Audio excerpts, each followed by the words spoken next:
Welcome to the Evolving Sound of Warcraft panel. Your panelists are Andrew Brock, Russell Brower, Mike Johnson, and Andrea Toyes.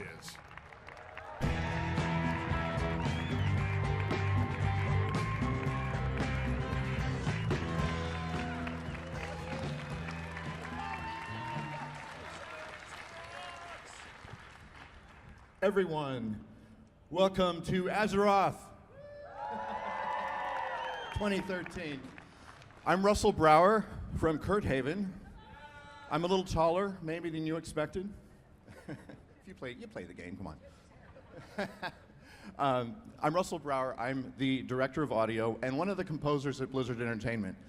And it's just thank you. It's my great honor and privilege to welcome you all to the 2013 BlizzCon sound panel. Thank you so much for coming. It would not be a sound panel if we didn't have live music, right? Any of you seen us before? Cool. Well, I think we got some live music here.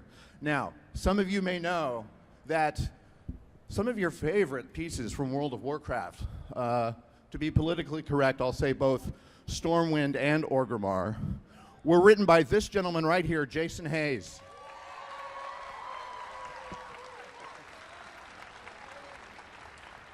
Jason is back to stay at Blizzard Entertainment, I'm happy to say.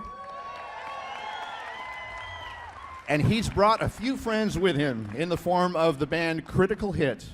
Many of these people you've heard on our soundtracks. So they're going to start by, evolving the sound of Warcraft. In this case, evolving the sounds of the classic Jason Hayes piece, Legends of Azeroth. Enjoy. You guys ready to play some World of Warcraft?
Critical Hit and Jason Hayes and company, everyone. Give it up.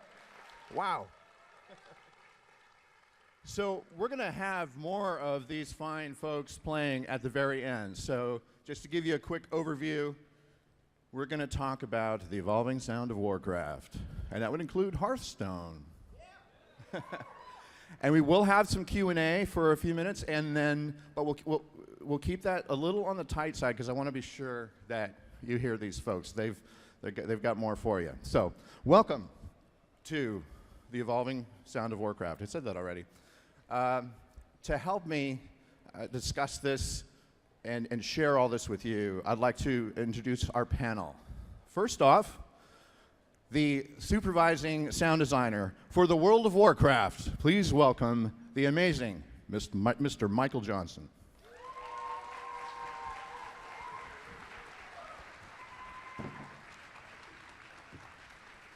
And celebrating this week 13 years at Blizzard Entertainment, the original sound designer, one of them, from World of Warcraft, Mr. Brian Farr.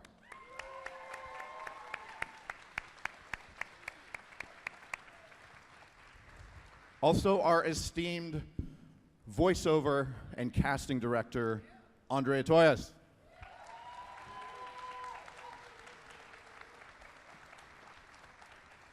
And to represent Hearthstone, again, we had to evolve. We had to bring from across the pond someone whose accent should tell you that he knows what he's doing. Welcome, Mr. Andy Brock.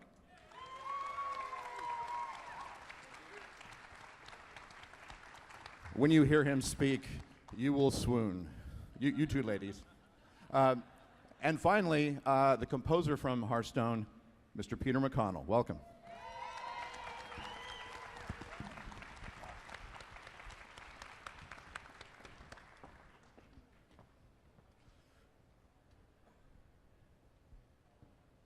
How are our slides? We have slides and we do have them. It doesn't matter.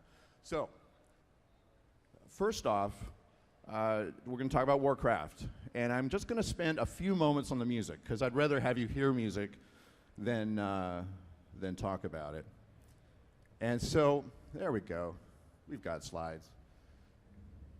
Now, when you want to evolve, when we're doing Warlords of Draenor, what, do we want to do something new and different? And sometimes when you evolve, you need to look at where you came from. And as we often do when we start a project, I spend some quality time with Chris Metzen, and when we're done partying, we then discuss what the heart and soul of these projects, and he has never failed to give me the inspiration I need for whatever I have to do. And in this case, I asked him, well, what does new and different mean? Because I had heard a few people say, we want something new and different for Warlords of Draenor. And you know what? We realized that means going back, actually, to the roots of World of Warcraft's music scape. And so credit where credit is due. The late, great Basil Polidorus did a score classic now called Conan the Barbarian. And if you listen to specifically Anvil of Crom, you will hear the DNA of the World of Warcraft score, and it's really cool. And Chris said, start there, make it more spiky. It should put your eyes out. It should hurt. This is the Iron Horde. So instead of playing this music for you here and all that, you've actually heard a lot of it during the announcement yesterday. And it's playing all over the hall, so please, keep an ear out for it. With that, I'll leave the music alone, and let's move on to sound design for Warlords of Draenor. So, with that, Michael's got some stuff that he wants to share that is coming soon to a World of Warcraft near you. Coming soon to expansion near you. Hello, everyone. How many people, hands up real quick, how many people made it to the opening ceremony or the What's Next panel? Okay. All right. So you obviously know that there's a lot of things, new things that are happening in this expansion, Warlord of Draenor. So I'm going to talk about the sound design really quick. There's 4 things, but we're doing a whole bunch of things. But these are some of the things that we wanted to tackle this expansion. So first of all are the new player models. Obviously, this is the new orc model. And in this expansion, there are going to be updated player models for a lot of the original races for the game. And one of the things that we wanted to do to help bring these new models to life is to embellish the vocalizations that they have, their attacks, wounds, and deaths, aggros, and everything else. And the really good thing about this is that when you're fighting these guys, you know, you will cut down on that repetition that you hear, you know, when you're killing them, engaging them in battle. And actually, if you actually go to the demo area and actually play the Frostfire experience, you can actually hear some of these guys, and also the Shadow Moon experience as well. So moving on. Well, I see what you did there. You see that? Yeah, I got that. I have a spy in the audience with the clicker. Next thing we want to do is footsteps. Footsteps, often overlooked, but they're a really good way to get feedback of the environment with your character. So right now there's a very small set of footstep sounds that are shared across all the races and the creatures in the game. And something that we wanted to touch on this expansion was to actually embellish these and add more variations as well. So right now there's about 6 surface types in the game, but there's a myriad of different terrain types that you actually walk on as you explore the world. And so we're going to add new surfaces to that. So when you're actually running through a swamp, it'll sound like a swamp. Whenever you're running over glass, it'll sound like glass, et cetera, et cetera. So how we did this is that we went to a professional Foley stage in Hollywood and got to work with one of the best Foley artists in the film business. And of course, since we can't actually have an orc run all the different surfaces, he has to pretend to be all these different creatures and player classes. And for the first time in World of Warcraft, you'll actually have unique footstep kits for some of the races. Examples would be Tauren, Draenor, and Goblin, to name a few. Moving on. The next thing I wanted to talk to you about, and something that's really close to my heart and something that I really like, are all the creature sounds. One of the reasons why I play Blizzard games, especially World of Warcraft, and one of the things I really like doing is exploring the world and then finding all these new creatures that are announced and then killing them. So so what we wanted to do, again, just like the player races, we wanted to actually add to the variations. And this is a really good example of things that we've been doing that's a good evolution of the sound ever since the game shipped. Slowly but surely, we've been able to add more and more variations to all the creatures, most notably starting in Cataclysm and then definitely on Mists of Pandaria. So on this next expansion, if go to the next slide. Next slide. There we go. I love those effects. Dramatic pause. I'm like, Anyway, so what we did for Mists of Pandaria was that there were tigers, and we actually went out and recorded tigers in that for that expansion. And so for this expansion, Warlords of Draenor, we wanted to go out, identify all the creatures that are going to be new in this expansion, and then trying to get real sounds of them. And a couple of our guys went out there and recorded wolves for this expansion. So for the Frostfire wolves and their for their wolves, they're actually wolf recordings. So when you're actually in the demo area today, you can actually hear some of these in the background, and when you play the game today. It looks dangerous. It was dangerous. Yeah, Chris came back unscathed, so he lived to live another day. And the last thing I want to talk to you about are updating the working sounds. So this would be blacksmithing and mining predominantly. And the reason why we're doing this is just, again, to enhance the variation that we have in the game so it's less repetitious when you're actually mining and crafting and blacksmithing. So how we went about doing this is that we actually went to an actual blacksmith and had him bang on almost everything in this huge shop. and he had, you were there, I mean, it was He had like, half a dozen anvils that are 300 pounds and then he or started something. pulling out these tiny anvils. It was like 50, I think, by the end of the day this guy had in his shop. It was incredible. Yeah, And it he was looks pretty- like a blacksmith. So. Yeah, exactly. He looks like, like Russell's brother, Yeah, I think. was going to say, apparently my cousin or something. I don't know what his musical ability is, but anyway, moving it to finish up real quick. So we recorded a whole bunch of material that we're going to add to for all the working sounds, especially for the blacksmithing and for the mining sounds. And again, thank you for coming, and I'll pass it back to Russell. So it's often true that for sound people that as much as we're so passionate and we have to be about what we do, our best work goes unnoticed, and that's on purpose. If you notice what we're doing, then probably we failed in some way. So that's really why we want to eliminate that repetition, because these are sounds that you're going to hear a lot of, and we don't want to be annoying. We want to increase immersion. Now, earlier you heard me mention sometimes when you evolve, you got to look back at where you started. And such was the case with spells. And Brian spent some time working on another project, and when he came back to World of Warcraft and working with some of our newer staff members, he told an amazing story about how he first, conceived of the spell sounds for World of Warcraft that lived on to this day. So, Brian, if you would give that story to us. Sure. So, a big part of World of Warcraft has always been the awesome use of color. And I don't have to tell you hardly even what that color even means, because you probably had learned over these years where all these schools of magic come from just by looking at a spell effect. So let's turn the color on for him here and let him see all these. This is an awesome slide, by the way. I love this picture.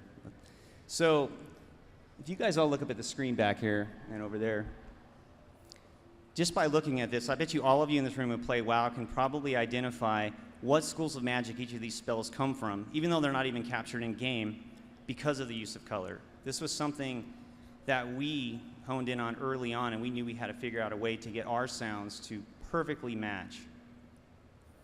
We started with the precast, and not only because the precasts were the first thing for the most part that players heard and also visually seen, but it was also a place where we can have a sound build over 3 to 5 seconds. And in the sound world, we all know that 3 to 5 seconds is a big deal for us, because usually we have a split second to make something happen on the screen.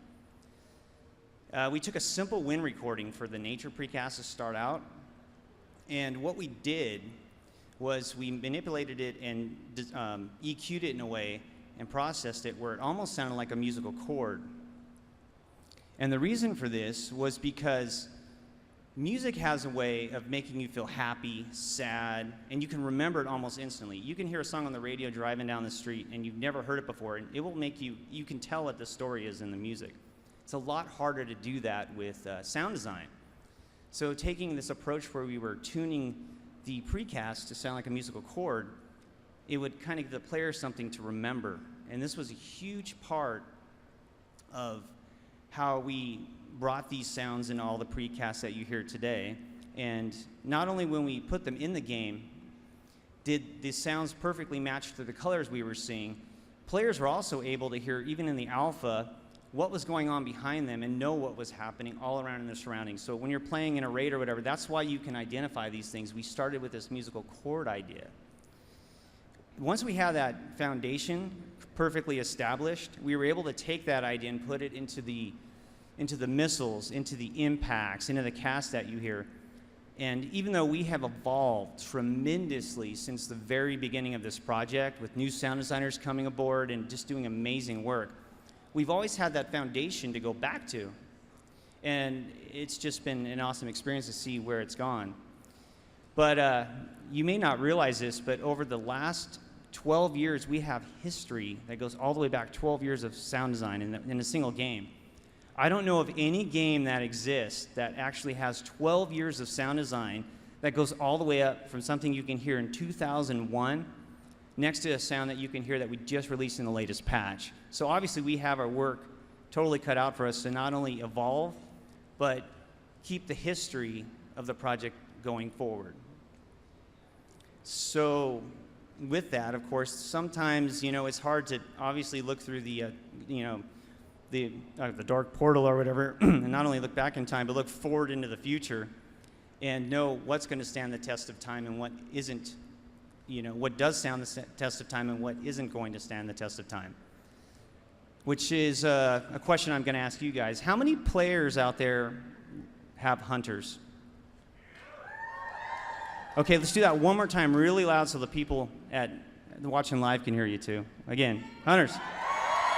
Okay. Now you're getting me excited because when we found out you guys were transmogging your rifles to not hear the sounds anymore, we were like, okay, yeah. Worst cheer ever we have to hear. No, but we knew, I mean, when we started out as a little team and we had what we had to work with, we did our best to make it the awesome experience, and it worked really well in the first, you know, box product. But going forward, I said, well, what the hell, what are they talking about? I'm like, I'm going to play a hunter. And I hadn't played a hunter for a while, and I was like, these freaking gun sounds are awful. Who made these? Who made these sounds? And I was like, oh my God. So I take full responsibility, but you know what? Next slide, please. Yeah. Yes, damn it, finally. You're welcome. You're welcome. We're really excited because with the new models that have come out, and it's just, okay, so you know what? We're not just going to do the rifles for you. We're going to do the bows and the crossbows as well. So, okay, new experience, and I'm going to shut up. You know why? We have a video to show you, and it's captured in-game. You can even go over and play a hunter and hear him right now for yourself. Thank you. Nice and loud, please.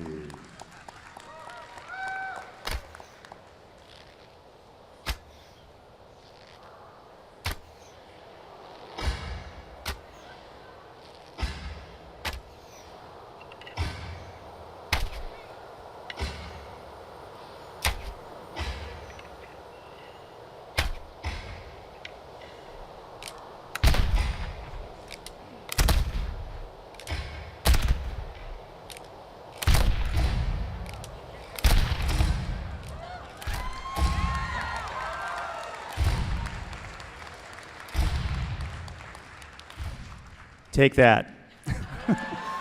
New sounds coming in the next expansion. Thank you. Awesome, Brian, thank you. Another very important part of what we do is voiceover, voice communication. It's the most direct path for storytelling, and that must evolve too. Andrea, tell us what you've wrought. Hey guys. First of all, I want to say a huge thank you for coming out. We are all audio junkies ourselves, so to look out and see a room full of people who care about audio like we do, huge gratitude to all of you. So big love and cuddles for being here. So it's really exciting. Indeed. Thank you. So voiceover in World of Warcraft is amazing and fantastic and challenging because in no other titles of ours do we have as many races and cultures and mythologies and lores and characters to bring to life like we have in Warcraft. You know, with each race we've got lots of color in there, lots of infusion of personalities, and lots of character arcs, so it's quite challenging. But it's so exciting. I think it's actually, don't tell anybody, it's between you and I, that it's probably my favorite game because there's so much color and so many things we get to play with. So it's been an interesting journey for the VO in World of Warcraft. In the early days when we launched, you know, you guys probably know this, it was a lot of our programmers, internal people doing VO, because none of us could have predicted the success of this title. So we're like, you know, let's just get, you know, Joe in programming to do it. But obviously that didn't last for long because the game kind of got a little bit popular. And so it's been a journey for us. So we first kind of had local people doing it, our local internal staff. Then we reached out to the local acting community for our early expansions. And that lasted through Wrath of the Lich King.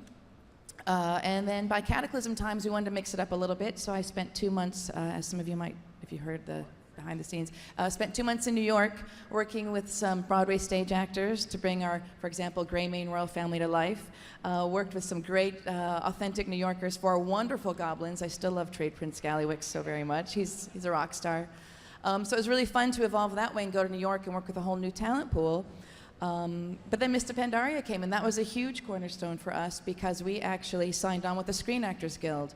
The Screen Actors Guild usually represents film and TV actors, but they also do video games. And by signing on with them, we were able to really bring in the kind of top-shelf voice talent to bring our pandas and our Jinyu and our Hosen and our Yongle and all our great races to life.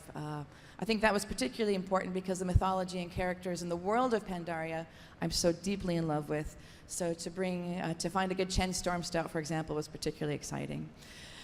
So yes, love our Chen Storm Stout. So now, right when I think I've got everything sorted, now I get this new expansion, Warlords of Draenor, all about our wonderful race of orcs.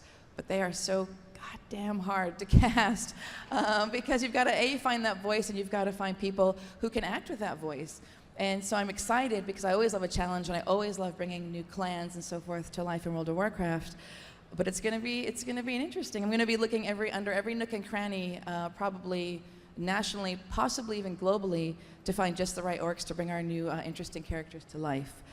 Because to have that texture and find nuances is going to be fun. So I'm excited. So I hope to do good work for you. We're going to look everywhere to find our great orcs, and I think Warlords of Draenor is going to be pretty fantastic. And you can meet and hear a lot of these voices at the voice stage. We have a voice actor stage, if you haven't been to it, which is pretty cool.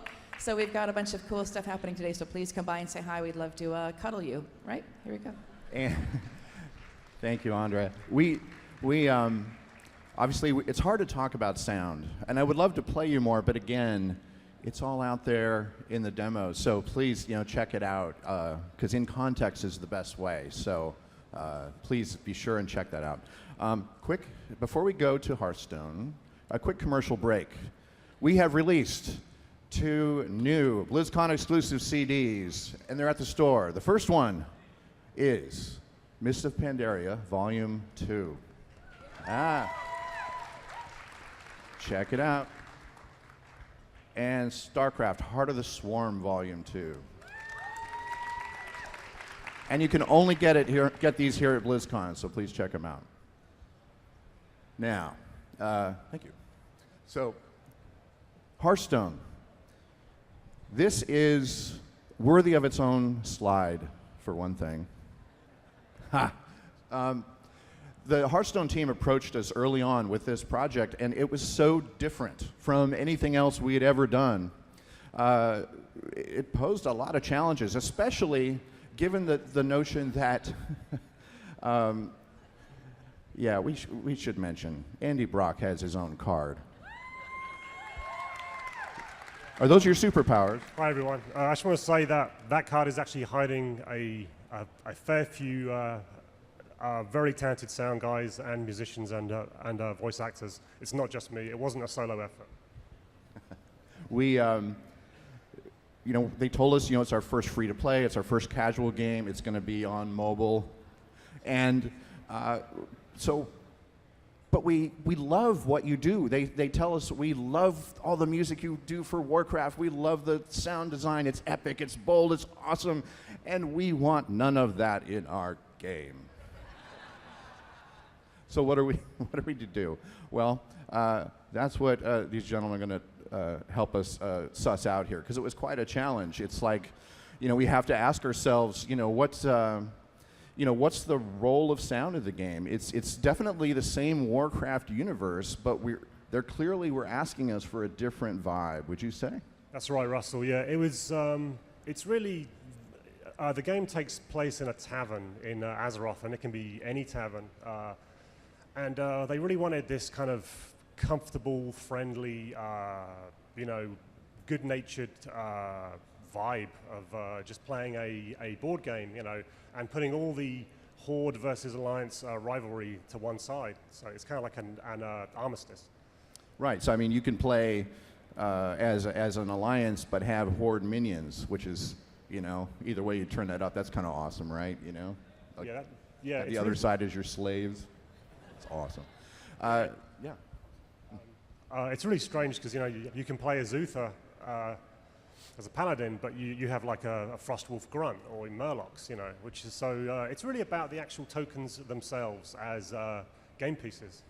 but they kept telling us, don't stray too far, for those sounds they told us not to use. We want to be iconic and reassuring that this is a game that's friendly and fun and not an epic battle.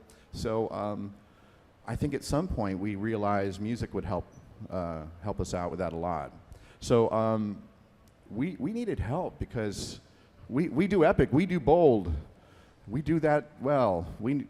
Help, Peter. I'd like to introduce Peter McConnell. He came to our minds, and I just have to say, one of my favorite games from the iconic days of LucasArts was Grim Fandango, scored by this gentleman right here. Peter, I knew you'd have the sense of humor, a wry way of looking at our world differently. What finally turned the corner for you? Well, it was interesting because when Russell first called me about this, and I saw the art from the game, I was like, wow, this is World of Warcraft, but it's really different. It's lighter. So how do you do epic light? And I think we started out with this concept of epic light. So I did a couple sketches that were sort of a combination of light orchestral and kind of Celtic bar scene music. And when I actually saw them play in the game, I think my reaction was, this ain't working. So what is it? What is it? How do you score? Because you don't just score a picture, you actually score a game. So the turning point for me was when we actually went into the sort of test area, and there were a couple of guys actually playing this game. Yeah. And they were... You saw a live grudge match. I saw a live match, and let me tell you, it just completely changed my entire worldview at that moment. I mean, here were two guys trash talking each other, oh no, I got you, no, wait till you see this, and what I realized was that, card games, or the idea of a card game is actually a very tough guy kind of thing. There's a lot of battle that goes on at a card table. I mean, that's why people watch, poker, right? And there's the Wild West and so on. There's a great deal of cultural weight behind the idea of a card game standoff. And so I didn't know quite what to do with that. But when I got home and started working on it, I realized that there was this element missing, which was the blues, basically. And I don't know, is that guitar working? Is it plug-inable? Uh-oh. A musician is about to wield his weapon. I tried to learn something from Jay Moore last night about vamping. About what? About vamping. So, a priest, a mage, and a paladin walk into a tavern. So I don't know. But before they can get anything out, some dwarf comes up and says, shut it, you maggots, and let's play some Hearthstone. Sounds like this can be heard out there, right? So you start out with something that's just sort of, a little more traditional sounding. Oh, thank you.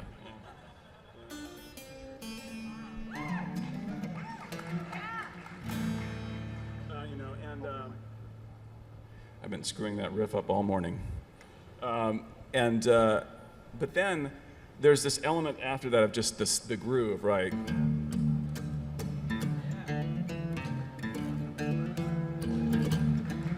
That kind of thing. And that's what I found when I started. This is actually going to be guitar music.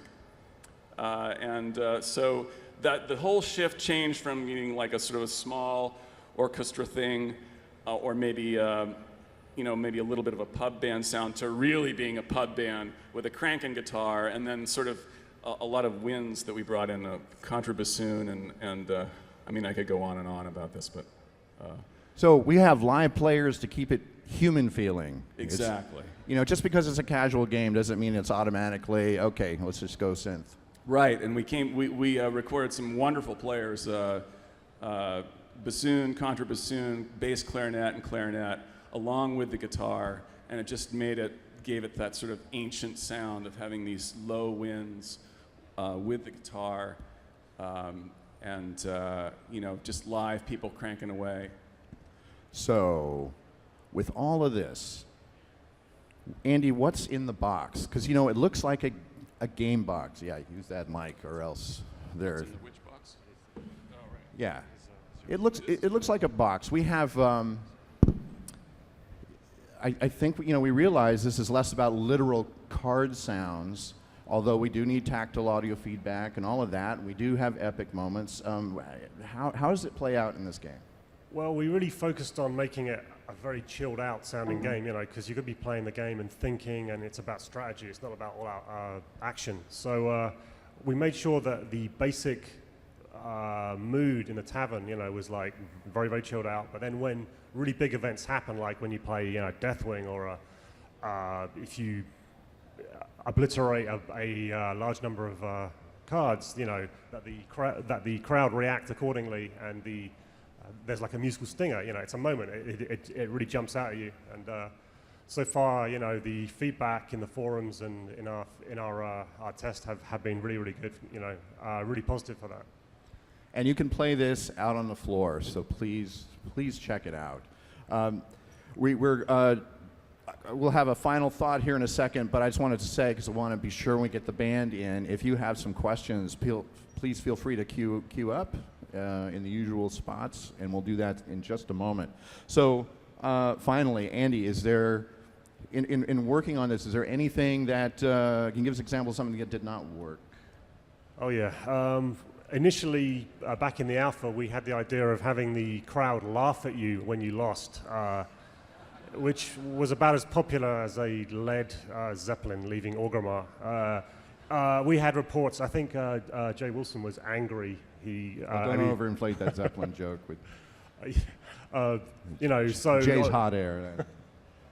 So basically, you know, we toned that back down to be, you know, a more sporting kind of like, oh, you know, bad luck, and you know. They do react though, don't they? Oh yeah. That's actually kind of cool. Yeah, a huge part of the sound design is just the background crowd, you know, and how they react. It just adds that nice feedback, you know, when you play a really good move. And finally, you did sneak some old sounds in there, almost unscathed, right? Oh yeah, we did. We remastered all the sounds that were used from the archives, like Murlocs and stuff like that. One particular sound, the Job's Done, which Job's Done, which goes back to 1995, and we got that source recording and we remastered it, and it's being played in Hearthstone clearer and brighter and louder than it's ever been heard before. So, and we still use these sounds because they still resonate with you guys to this day. You know, it's not like they're just old sounds that we don't want to use anymore. They are still good sounds, so that's why we put them in Hearthstone. So again, check it out on the floor. Thanks, you guys. Do we have any questions? Did anyone step up to the mic over there? Hello. Hi. This is mostly for Russell.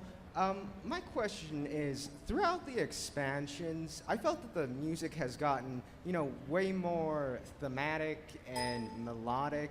And I was just wondering, like, starting in Burning Crusade, it was a very atmospheric, and, you know, throughout Wrath and Kata and Mists of Pandaria, it's got, you know, very thematic and melodic. And my question is that, like, you know, more of a stylistic choice, like wanting to one-up each other, you know, each expansion? Or is it more like, now that you've gotten more resources, like more live instruments or more orchestral, you know, sessions? And, you know, that's basically it. Yeah. Awesome question. I'd like to say that every expansion is different, and we start each one from scratch. And again, I think about, you know, those chats I have with Chris Metzen. Mists of Pandaria is an awesome example of where there were certain things we didn't want to do. We didn't want to sound like a certain Panda film series. Not because we didn't love those films, but because we felt it was too over the top. And but we knew we wanted some kind of Asian overlay. So Chris, he told us, you know, music is a good opportunity to remind us we're still in Azeroth. So that guided us there.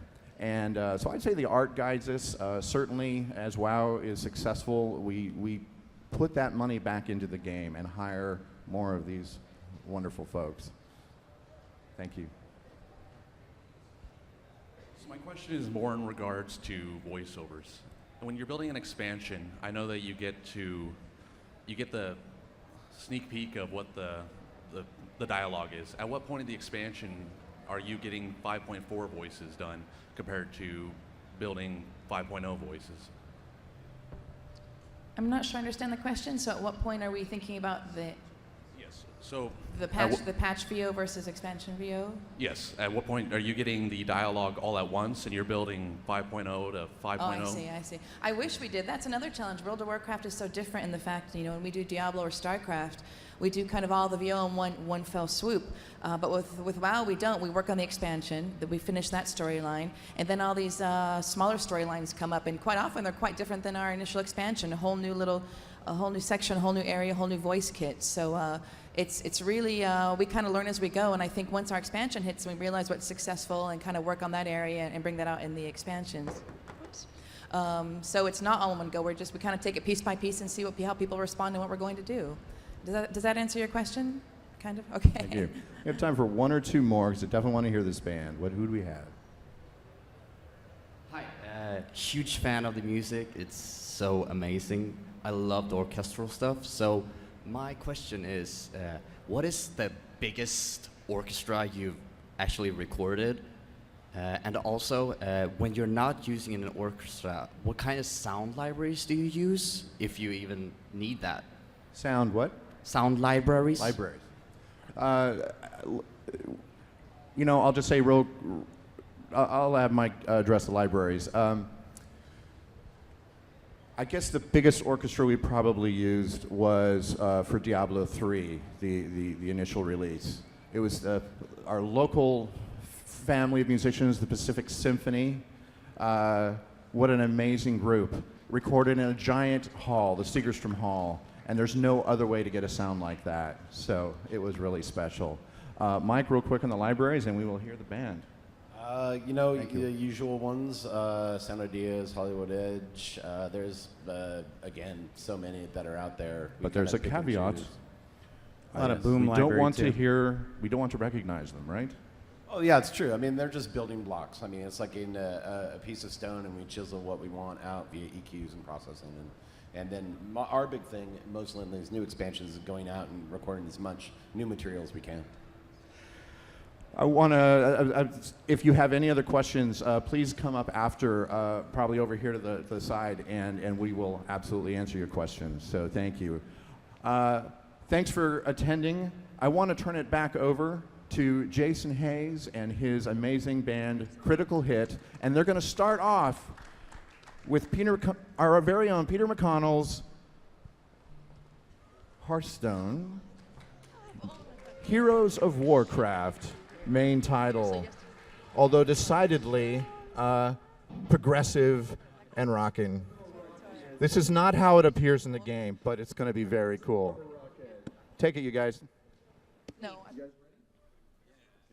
1 second.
right, Hearthstone.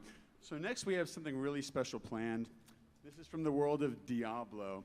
We're going to play a selection of themes that are featured in the new Diablo 3 expansion, Reaper of Souls.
Who out here is a fan of StarCraft?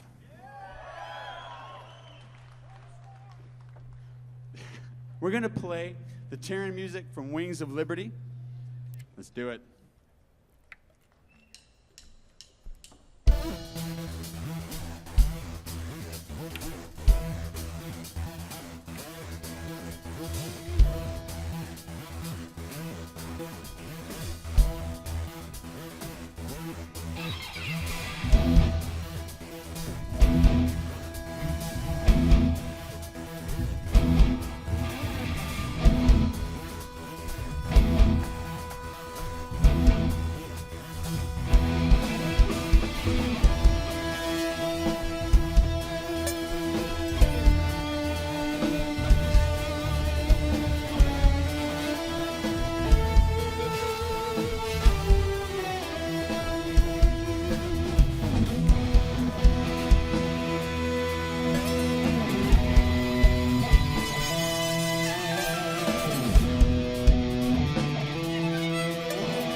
Go Carlitos!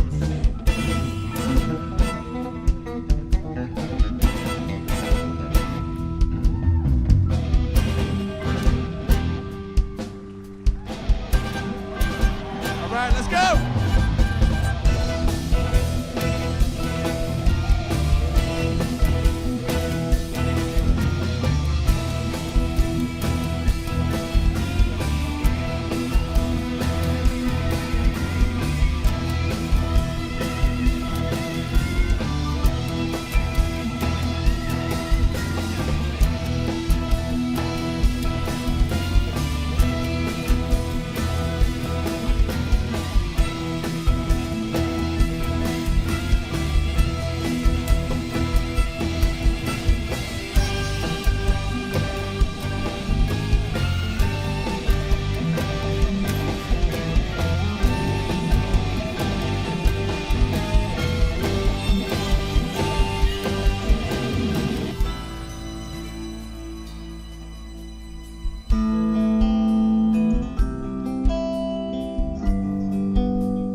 Thank you very much.